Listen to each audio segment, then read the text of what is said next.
We are live here to chat about the last 2 weeks of television. I've got some good news and I've got some bad news. The good news is the TV that we're talking about this week, I'm so excited for. We've got like good stuff. We've got like Russian Doll and Flight Attendant, and This Is Us series finale. The bad news is this technology that Grandma uses to, live stream has changed its layout again. And I'm simply not going to explain further. If you're like actually watching this, like not just listening to it, but like watching it with your own two eyeballs, you will figure out what has occurred. So let me just bring on my guests. Hey Kate, hey Carey. Nothing's odd here. Everything's fine. What's up? What's up, guys? How's your week been? Great. It's only Wednesday and it's been almost the longest week ever. So Oof. I'm ready for Friday. Felt. Well, Kate and Carey, do we have any news for this week? I'll start with Kate, not for any particular obvious reason. All I have for news this week is we got a date for season 2 of Miss Scarlet and the Duke. So that will be coming back to us on October 16th. And as I'm sure you could guess, me and Cammie are very excited about that. I'm literally so excited. This show has been one of the last good things I watched in so long, for like a really long dry spell last year.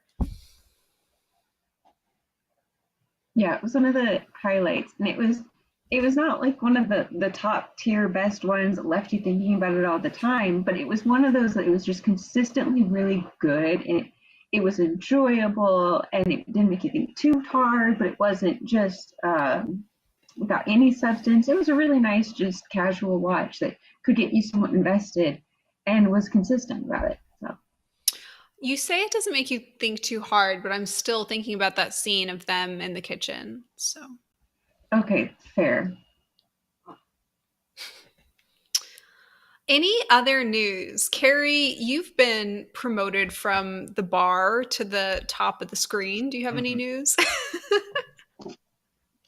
Don't have any news other than the great surprise of Wednesday that the third episode of Obi-Wan Kenobi dropped, because there was the anticipation that they were all going to happen on Friday, and then Tuesday happens. It's like, hey, get ready for the next one tomorrow. So that was news to me. So there you go. That's very exciting. I for once have a tiny bit of news, and it's not really news so much as it's just like a thing that I want to discuss to see if I'm the only one that watched it.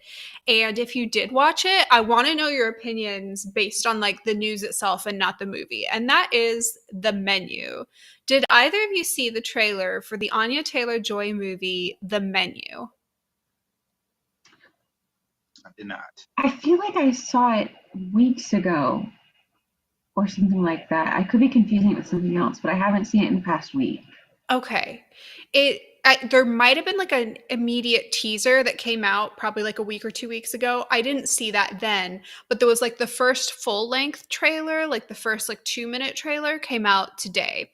The descriptions that have come out about this movie have been like extremely minimal. Like this is very obviously like a psych thriller type of vibe where they're revealing as little as possible. Like the premise is literally just that, Anya Taylor-Joy and the leading guy are just like a couple who traveled to this remote island for this exclusive like menu experience with a gastro-molecular chef, like world-renowned chef type of thing. Just like a really expensive remote island, like all-day dinner thing, right? But it's like this eerie thriller.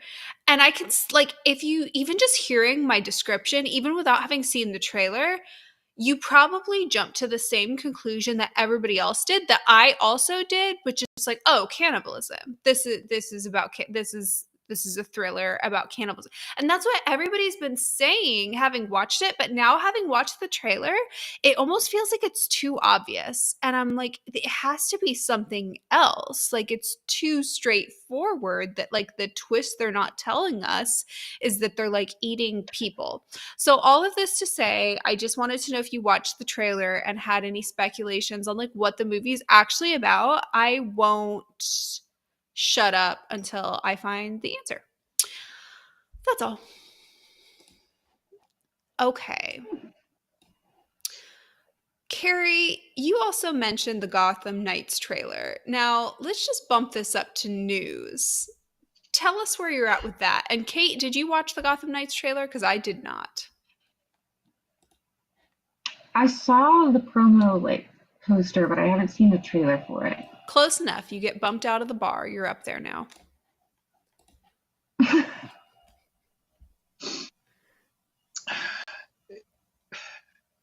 My first impressions of the trailer are the premise sounds fantastic.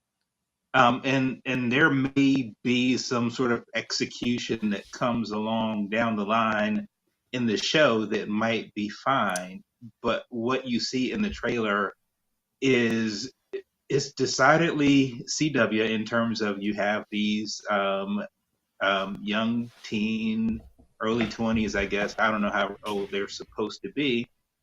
And it could be any show about any group of kids trying to find their way. They've just figured that they wanted to attach this to DC and Batman, and I don't know why, because it doesn't feel Batman or that kind of show at all.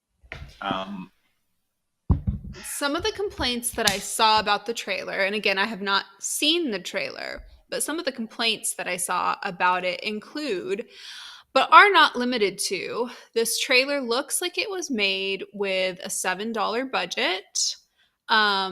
They canceled a Batman successor franchise to bring in a worse Batman successor franchise, and something to do with the audio quality being off, which maybe could be rolled into the initial complaint that the trailer was made with $7 budget. This doesn't bode well. Do you feel like this is just like a last-ditch effort to try to get some online streaming platform content? I'll be honest. I think, well, the trailer's horrible. Let's just get that out of the way from the very beginning. I don't know that it would have the backlash that it has if it wasn't called Gotham Knights. If it was anything else, if it was about anything else CW, you'd be like, oh yeah, that certainly fits. Yeah. But to call it Gotham Knights, to attach it to what most people would expect, particularly coming off the cancellation of Batwoman, it's just a horrible, terrible move. Ken from Chicago in the chat says, the Gotham Knights trailer was so stereotypical CW. The production values are fan trailer. Yeah, that's a good way to put it, Ken. Like, it just, everything that I hear about it feels like this is like a fan project that got funded. Stormy says, I watched the Gotham Knights trailer. It's just not for me. I think the CW lost me after Arrow's End. Their programming just doesn't hook me. And Stormy also says, hi, Stormy. I think that there's a lot of like resistance to it that I've seen that I'm pretty sure I'd share if I bothered to watch it. But at this point, I just have to assume they're like going, after an audience that's like not me. Like, the audience they're trying to get with Gotham Knights is different, like random online, streamers who people who want to consume online streaming content, so not streamers, but those who want to consume the content via streaming and specifically are just looking for like some, like 2 steps above a comic page come to life type of thing. Ken from Chicago also says that he did see the menu trailer and with the quote, "It's our pleasure to feed you, whether they are feeding your nature or ecosystem or whatever for a weekend. Maybe they're just hunting people and not eating them." I think it has to be some sort of like hunting thing. I also have this theory that like half of them are in on it and half of them are not, like of the guests. Like I feel like this is like a thriller dinner with schmuck situation where like one of the guests in every pair like knows what's there and they're bringing like an unsuspecting person, but I don't know. Well, Something about it just made me like feel like this trailer is supposed to make you think cannibalism, so obviously can't be cannibalism. But has yeah, Anya Taylor-Joy, so I'm you're gonna watch it just anyways. It's gonna be better than Gotham Knights. your description of it very much gives off the most dangerous game in the world vibes to That's what me. Peter said.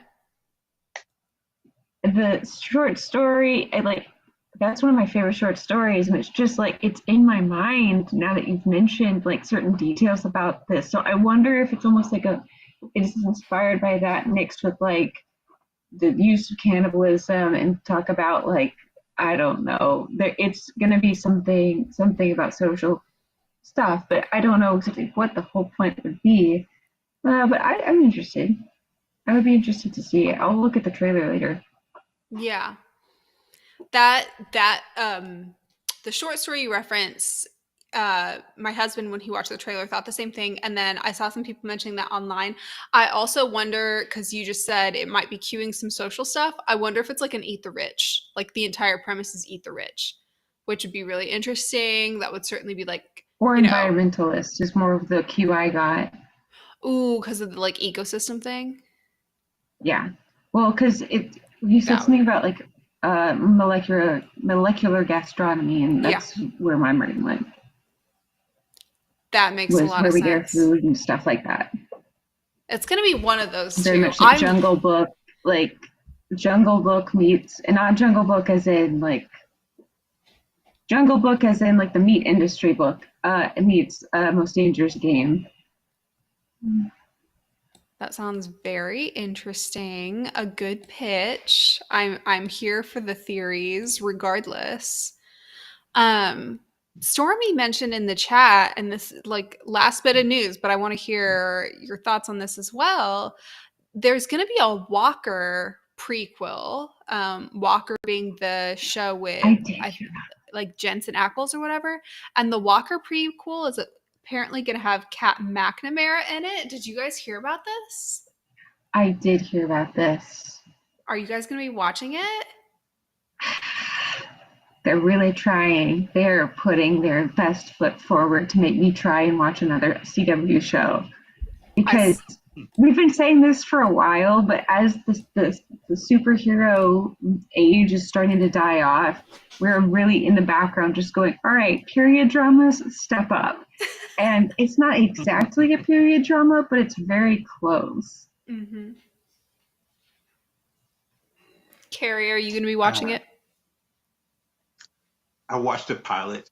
Um, it'll have to hook me from there, but I did not watch. I have not watched Walker, so I mean, there was no sort of Mhm. immediate draw for me other than the fact that Kat McNamara is going to be in it. So I'd like to see the pilot, see what it looks like, what it feels like.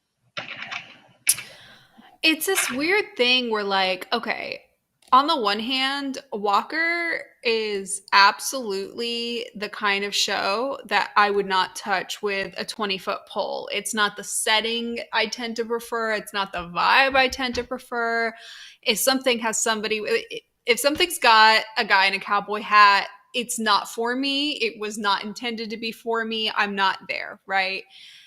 With that being said, and I mean this with all due respect to Kat McNamara, she absolutely makes sense as somebody to cast in like a Western type of vibe. Like she absolutely believably looks like what every guy in a cowboy hat wants the girl in the cowboy hat to look like. You know what I mean?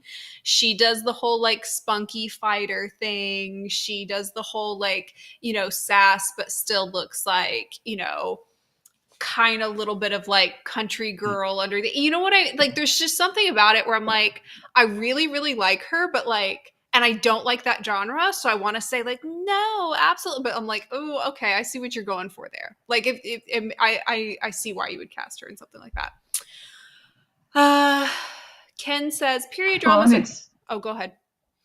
I was just going to say, and it's very clear that after the whole Arrow sequel series fell through, they're trying desperately to keep her around because if they can get her star power and fan base to continue to watch the CW, that'll be a great bonus for them because she got a lot of people to come watch Arrow. She did. She's a good actress. She really is. Mm-hmm. Yeah. Stormy pointed out it's Jared Padalecki, not Jensen Ackles as Walker. Respectfully, I don't think I could pick the two of them apart in a lineup. That is the same person to me, pronounced differently. Jared's the tall one. That helps. It truly doesn't, because I think like people don't look their actual height on TV. Every single man that I've seen on TV that I've met in person is so much shorter than what you would think he would be. Like, actors are so small. Not just actresses. Actually, actresses are taller than what you think they are when they're on TV. Actors are so much smaller than what you think they are. Just my take. It's a lot of apple boxes. Yeah. Yes. And they shoot them from like vanity angles to make like the women look like small and make the guys look tall. And then in reality, it's the opposite. Ken says period dramas are getting greenlit on Paramount Plus. 1883 in a drama set in the 1920s. Love to see it. Paramount Plus stays winning. Stormy says, did you guys see Colton Haynes talking about his reasons for leaving Arrow? I sure did. Good times. Tell me more, Colton.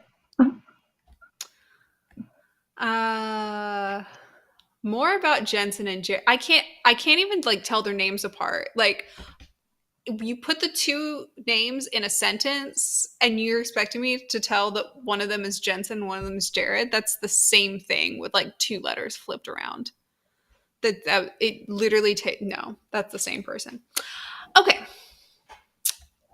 Superman and Lois. I'm going to relegate myself to the bar for this.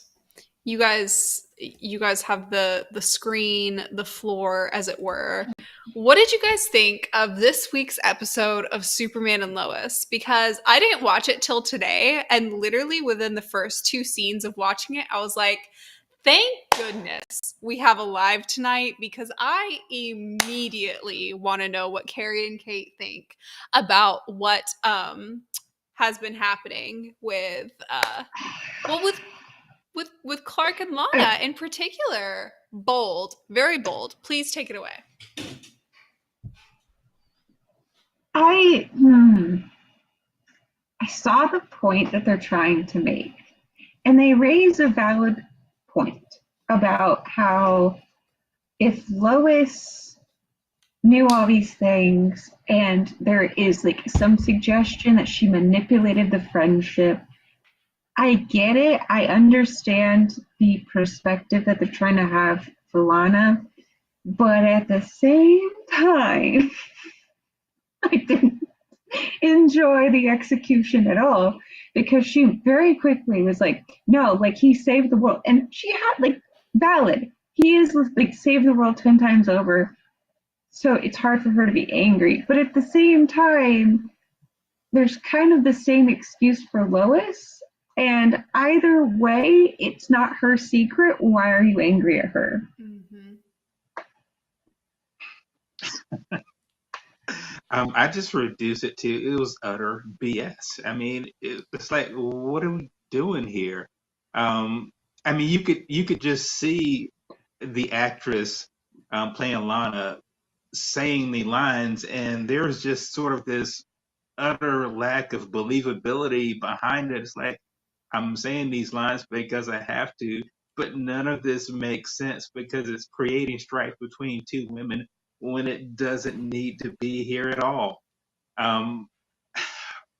Yeah, that was difficult.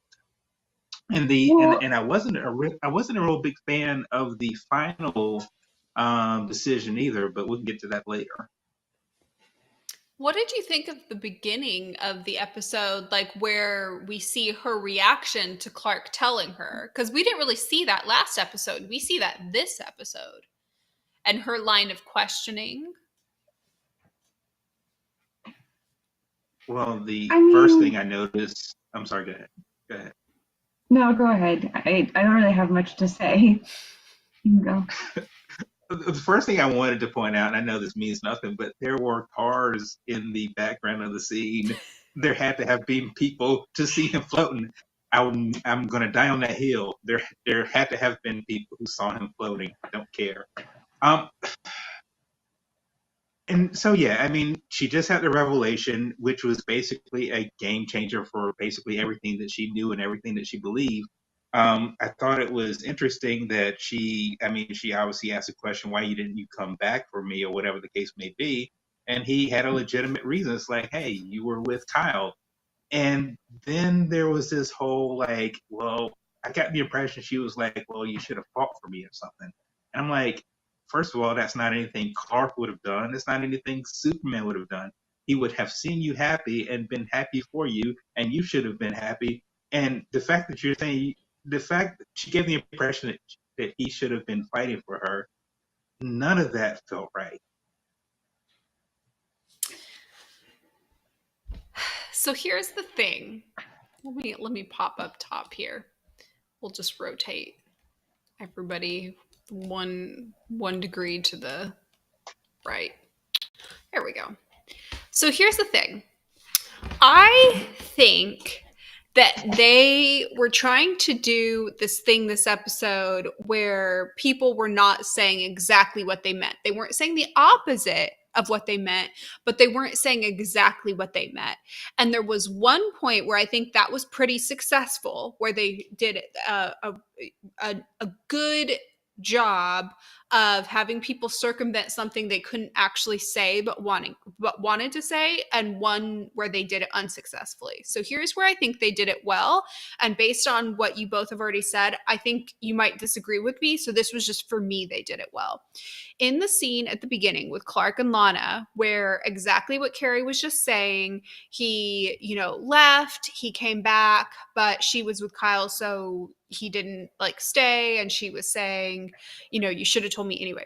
I think they're trying to, in this muddled way, say, he came back, but it wasn't really just for friendship. He had feelings for her, type of thing. So with her being with another guy, he left. Had he just been coming back to rekindle their friendship, whatever, the fact that she had a husband or a fiance or whatever it was insinuated at the time wouldn't have mattered. Okay. So immediately he's already betraying the fact that he had some kind of feelings in that position. Otherwise, the zoom in of the ring on her finger wouldn't matter.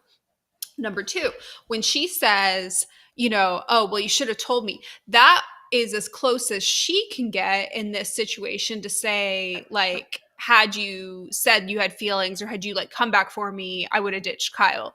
We as the audience know this, by the way. It may be an uncomfortable truth. We as the audience may expect that she would never say this, but realistically, we as the audience know this. And if we don't know this prior to this episode, we know this after this episode. We see them both reminiscing on these flirty flashbacks the whole night, or whatever. We know good and well Lana would leave her husband for Superman, or her ex-husband for Superman. That's just a reality, and they just can't spell it out. But as close as they could get it, they did it well. I dislike the entire storyline. I don't think they should have gone there at all, but they towed that line of what she could say well. When she goes after Lois, that's where I feel like that was not a successful attempt of just saying one thing but meaning the other, because they basically just have her spouting illogical sentences that do not follow in sequence. It's something where if you were reading the script, you're wait, she what? And ultimately having Lois afterwards be you're holding a woman to a higher standard than you hold a man, that's absolutely true, but I don't think that's what Lana was even trying to say. I think ultimately she is mad at Lois because she's mad that Lois knew the whole time. She's mad that Lois was privy to a closer part of Clark than she was. And that's what they're trying to insinuate, but that should have been spelled out more if that's what they were going for. Overall, dislike this entire storyline. Once again, like, this is just, it's a little too borderline cheaty for a show like this, in my opinion. Maybe I'm a prude. I don't know. Well, and I know why they do this a lot of times in CW is because they're trying to avoid going to a point of being too cheesy or too obvious. But sometimes it's okay to be cheesy or obvious for the sake of a good story. And so sometimes they won't be as clear or as obvious or as direct as they need to be in what they're trying to do with the story. So they could have taken that scene in two ways and it would have been much better. And it'd still be an argument between two women. They could have had it very much more be clear that they were better friends than they were. Because, yeah, they've talked, yeah, they've been friendly, but it's not like they've been shown to be best friends. It's still very clear that out of Lois or Clark, Clark is Lana's friend, and Lois is Clark's wife. Mm-hmm. That's the dynamic that Lois and Lana have. They are gal pals because their children get along. They know each other through Clark, but it's not like they are each other's confidant on every single topic of every interest. It's not that they have the best friendship in the world at all. It's better than a lot of other friendships on the CW, for sure, but it's not to a point that I believe this level of betrayal is validated. They needed to have had something more to back up this level of, you lied to me. You not only knew the secret, and yeah, she wasn't your secret to tell or whatever, but you knew the secret and you befriended me so that you could control what I knew. If you lean more into that, great. They didn't get that far.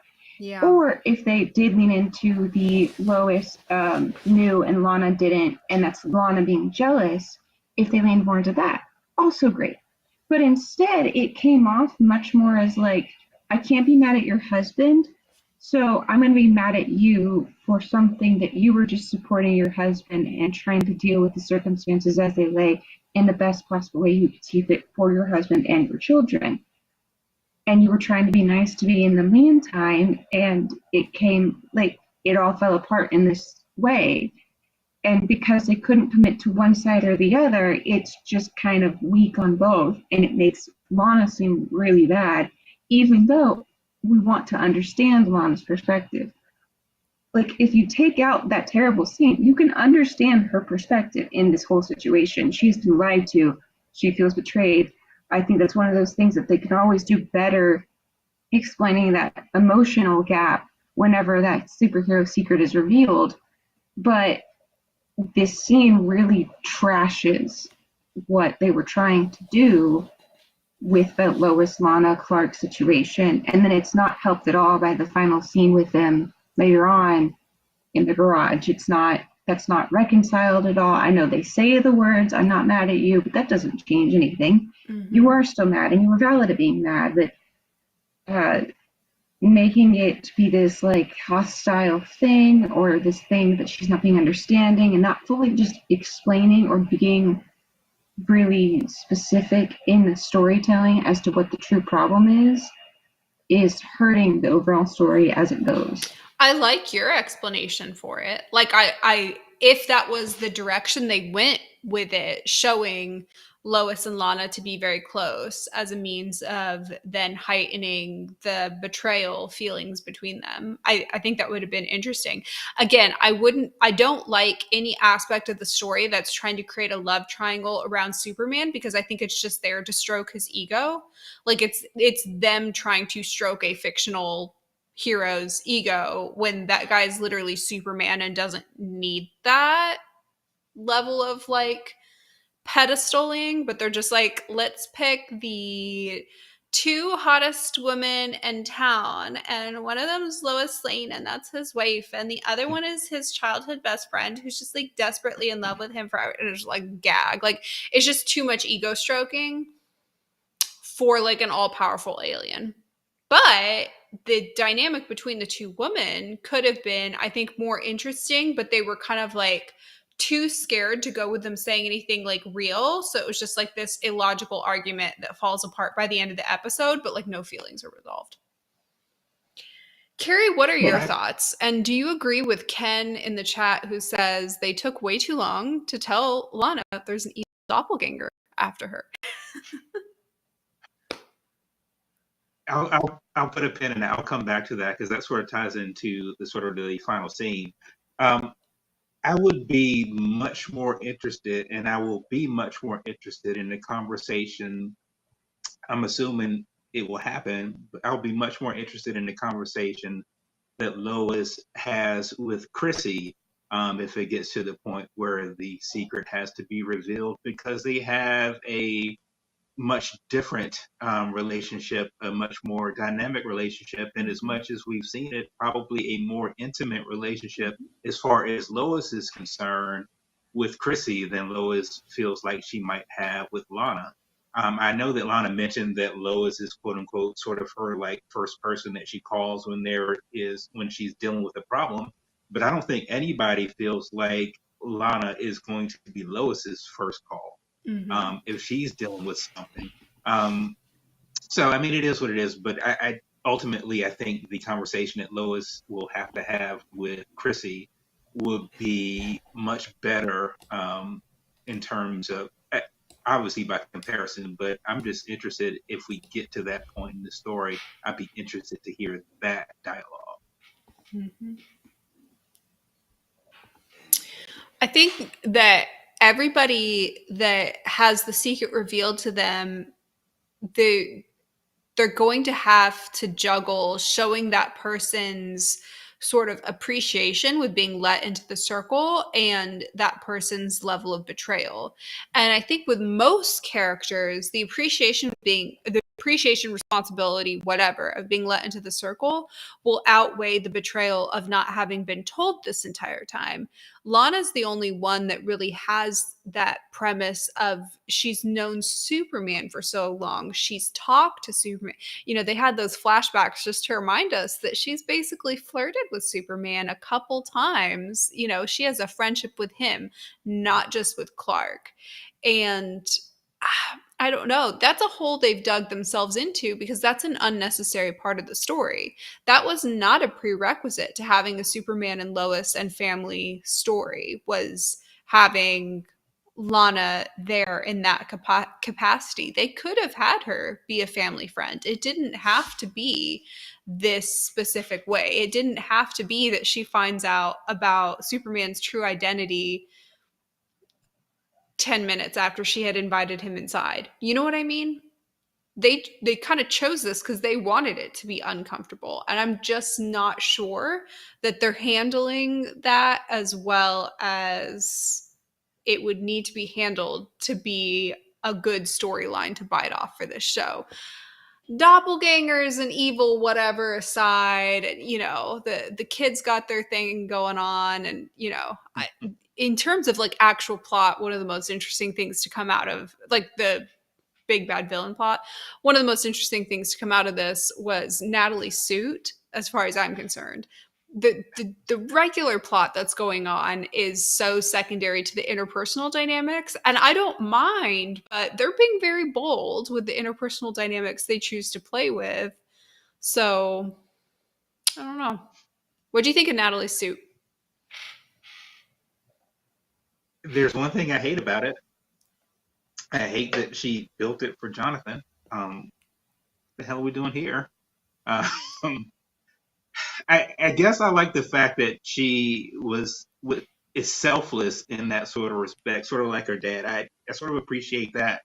But yeah, I fully suspect that she will be ultimately the one wearing the suit. Yes.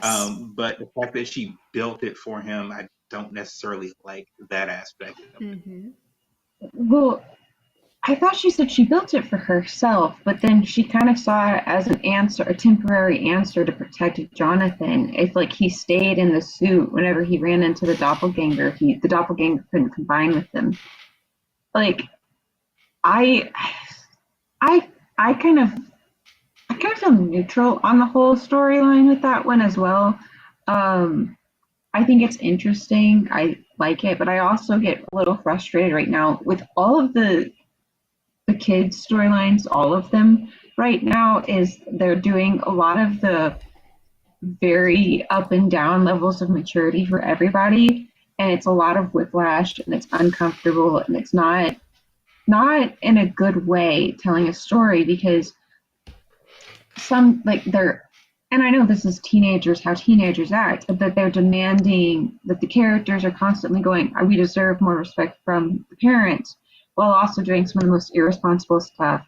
And yeah, that's teenager behavior, but it's also like we have Jordan, who is the physical most powerful person, and if he wanted to stop it, he could. Being the only one that has any forethought thought about, hey, let's not do this stupid thing, we could get killed.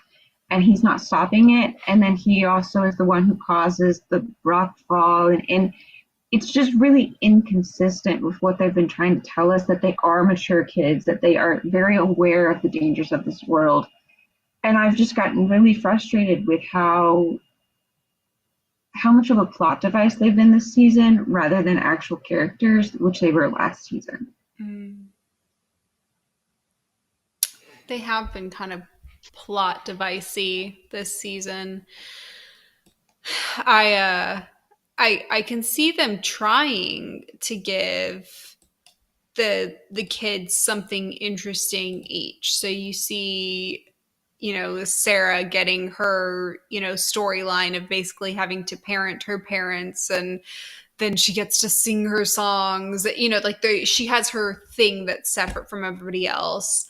Natalie is going to, I think, have her thing separate from everybody else, but it's true that the introduction of her suit didn't center around her, what I presume to be her suit as well. It didn't center around her as well. Short-haired one, Jordan, has, his evil doppelganger. Jonathan has a love storyline and may also be the one, revealing. They're trying to give each of them something, but I got their names mixed up, didn't I? I did. It doesn't matter. Okay, you guys.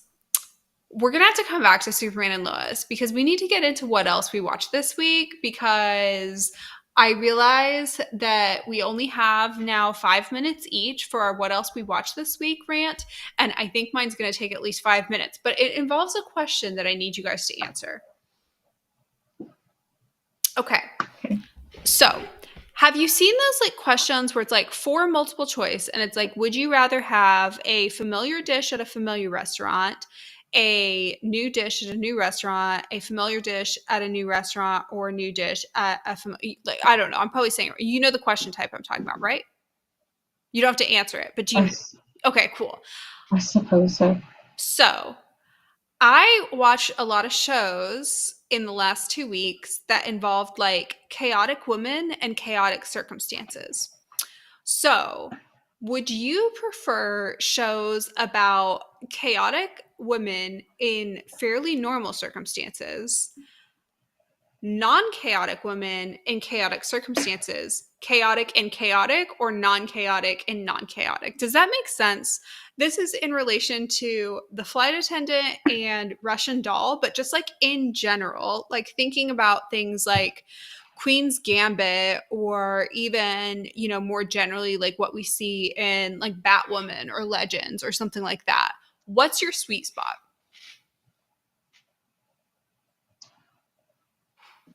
I think I'd like the poles. I like either chaotic and chaotic, or very non-chaotic and non-chaotic.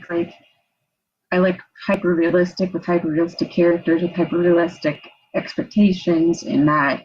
And then I like awkward and chaotic twists, whether it be fantasy or something weird, trippy interpretation and chaotic characters reacting to the chaotic circumstances, because it's also a very human response.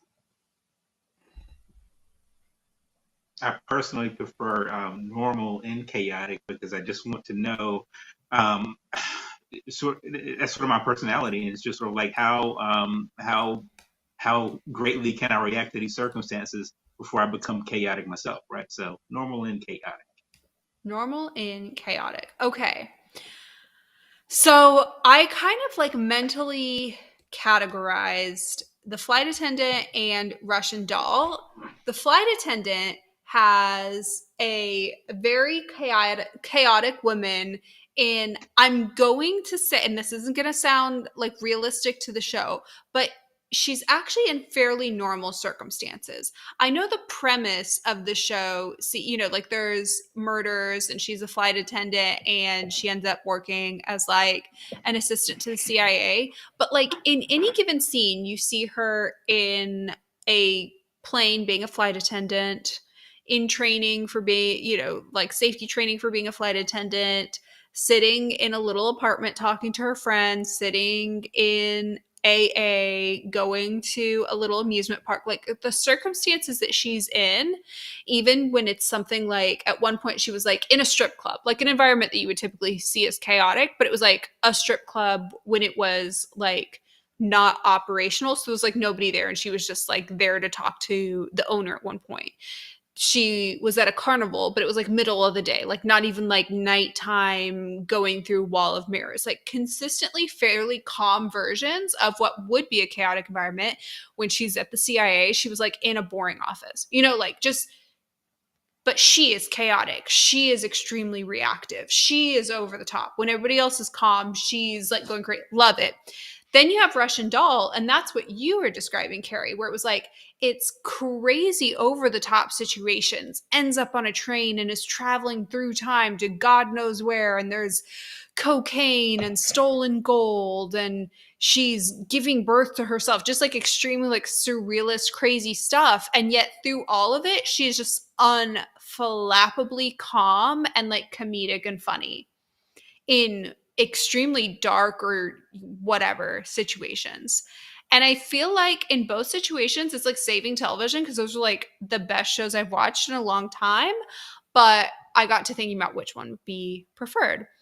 In contrast, you take something like This Is Us, and you have like mildly chaotic people in mildly chaotic environments. And that's like the opposite of what Kate was suggesting. Like it's neither polarity. They didn't pick a lane. And at any given point, I was like wanting them to pick a lane, even up until the finale. The finale was actually like pretty chill. Anyways, that's what I watched this week. Thanks for listening. I'm tossing the rant mic to whoever grabs it. Carey, you want to go? I'll go. I'll make it pretty quick. I'm continuing my Arrow season 4 rewatch. I just watched 11:59 and Canary Cry, and I don't know how much time has passed since those two episodes happened, but the wound still is there. It's fresh. It's terrible, terrible, horrible, no good decision. I'll never forgive it. I don't know in what sequence they shot these two episodes, but the fact that Katie Cassidy shot footage for Canary Cry, which is the episode after she dies. She's a freaking angel. She's a queen. I don't know, because I would not have done that. So, yeah. It's been an interesting watch. I'm disappointed with that decision, but I'm going to continue it because it's something I started. Beyond that, I've seen the first 3 episodes of Kenobi, and obviously I don't think that this is a spoiler or anything, but I totally adore the fact that they are involving the young Skywalkers in the story. It's been an utter shame that we don't know much more about Leia than what we've seen in the movies, and the fact that we get to see how she sort of becomes the rebel queen that she is. I certainly greatly appreciate that, and so I'm interested to see where the series goes. What else have I watched? I have been keeping up, and I am current on The Flash. The 2 of the last 3 episodes that I've seen of The Flash have been pretty freaking good.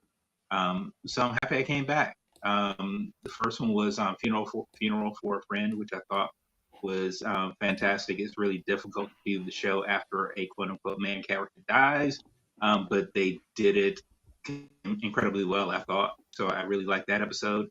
And the the one of the last episodes was directed by Katie Lotz from Legends of Tomorrow, Arrow, OG. Um, the Curious Case of Bartholomew Allen. It could have been sort of like played for like jokes and played for laughs, but it was sort of like the episode where something happened to him and all of a sudden he starts aging and starts having to deal with the sort of physical funny parts of being old and then sort of the mortality questions of being old. And I thought they did both incredibly well. There may be some issues that people might have about how it ended. I'm not necessarily one of them, but I can understand the issue. I'm the one who had an issue. He destroyed science, which was attempting to do exactly what he did. And when he did it, he erased a bunch of people's existence. And when Caitlin was doing it, she was just doing some like not hurting anybody else science to try to bring back the spirit of Frost. It was a very harsh what he did. 0 out of 10 wouldn't recommend, but Carey made a really good case for why it was okay. So I feel 2% better. I mean, if anyone knows messing around with quote unquote DC chaos magic, it's Barry. So to see that someone is about to do the same thing, you have to send a strong message. And as a fan of Caitlin, I felt for her, but it was visually stunning more than anything else. Yes. So I mean, that sort of drew me in also. And it got the message across. Sure, it was harsh, but I think it sort of lays the groundwork for Caitlin's story going forward. So I mean, narratively, it works too. So I dug it. A long story short, I'm glad I've come back to Flash. They've shown that they can do incredibly good things, and so when they do bad things, it feels like they're doing it on purpose, and that stinks. So that is what I have watched this week. Thank you for taking one for the team and covering The Flash after I intentionally left it off of our catch-up list because of the events unfolding at the end of last episode. Kate, you have the talking stick, putting you up at the top again. Ta-da! Yay. So I haven't really watched that much this week, or these past 2 weeks. I've watched the last 2 episodes of Critical Role. Great. So there's a kind of, we're on a hiatus from their main campaign. They're in a mini campaign about like the big history about how the world kind of imploded. It's great. And I'm also in the middle of reading a book called My Contrary Mary, which is like a spoofy parody retelling of the story of Mary Queen of Scots. I've talked about some other books in the series before about the Janes, and now they're on to historic women named Mary, and it's so funny. There's random pop culture references, things like the Titanic are referenced, not the actual Titanic in the movie Titanic, and there are people like there's a girl named Galileo before Galileo was born. All these crazy, funny, hilarious things happening. If you're into like history and a good laugh, I would recommend those books in general. That one I'm reading right now is really good. Nice. I'm reading a book right now, but it's too soon to tell whether I'm going to like it or not. So I'll wait to recommend that. I actually have like 3 books that I'm in the middle of reading right now and have been for a while because I suck. Well, guys, we are about to encounter the beginning of summer hiatus. Some things are slowing down. Some things are not slowing down in terms of TV. If you are looking for something to watch, I highly recommend the reality show by the History Channel entitled Alone, where people see how long they can survive alone in the Arctic without dying, like alone by themselves. It's so much better than it sounds. Love it. It just premiered the latest season, like last weekend. 10 out of 10. I could never do it, but it's really fun watching other people try. And I think that wraps us up for this week. Thank you for your patience with this very bizarre layout and the two floating heads in the sky and the bar below. I would say that it will be fixed for next week, but I don't think it will. But sooner rather than later, the layout will just change again and probably be worse. So there's that to look forward to. I will talk to you guys again soon. Oh, I mentioned the summer hiatus. That's because the reason I'm mentioning the summer hiatus, we will do a live again in 2 weeks if that's cool with you guys. We'll skip next week because there's like a bunch of stuff. I'm going to a concert. I live a really cool life, guys. It's a Coldplay concert. I hear that's what all the kids are into these days is Coldplay, naturally. So in 2 weeks, I will return. Slander. What now? I said the slander. In 2 weeks, I will return, and I'll let you know how great and cool the concert was, and also what else I've watched between now and then. I'll talk to you guys then. Bye. Bye.